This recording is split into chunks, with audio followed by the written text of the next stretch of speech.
In today's video, I'm going to teach you how to add a calculator to your Notion page. You might be wondering why this would be necessary, but there are definitely times when having a calculator handy can be incredibly useful, especially if you're working on something like a budget tracker. Having everything in one place without needing to switch between apps or devices can streamline your workflow and make things a little bit easier. First, let's start by obtaining a calculator widget.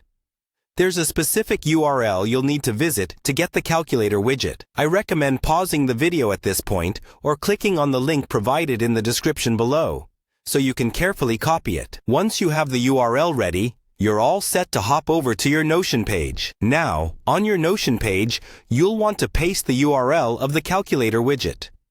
Don't worry if it looks a bit jumbled at first. It's all part of the process. After pasting the URL, look for the option to embed the link.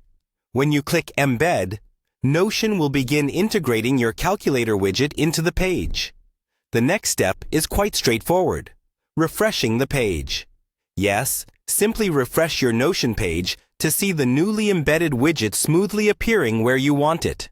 This refresh step is crucial because it helps Notion acknowledge and apply any changes or updates you've just implemented. After your page reloads, you'll see your calculator is ready and waiting for you. It's pretty seamless, but now is where you can add your personal touch.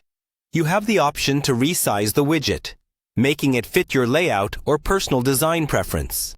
Simply click and drag the edges of the calculator widget to resize it within your Notion page, achieving the look you want. And just like that, you now have a functional calculator embedded in your Notion workspace. It's like having a little helper always ready for quick calculations while you work on various projects. This handy tool can really keep you focused and organized without needing to disrupt your workflow by reaching for another app or gadget. If you found this guide helpful, I would truly appreciate it if you could like the video and subscribe to the channel.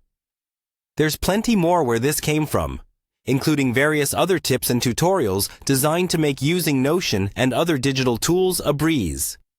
Thank you for watching, and we'll see you in the next tutorial.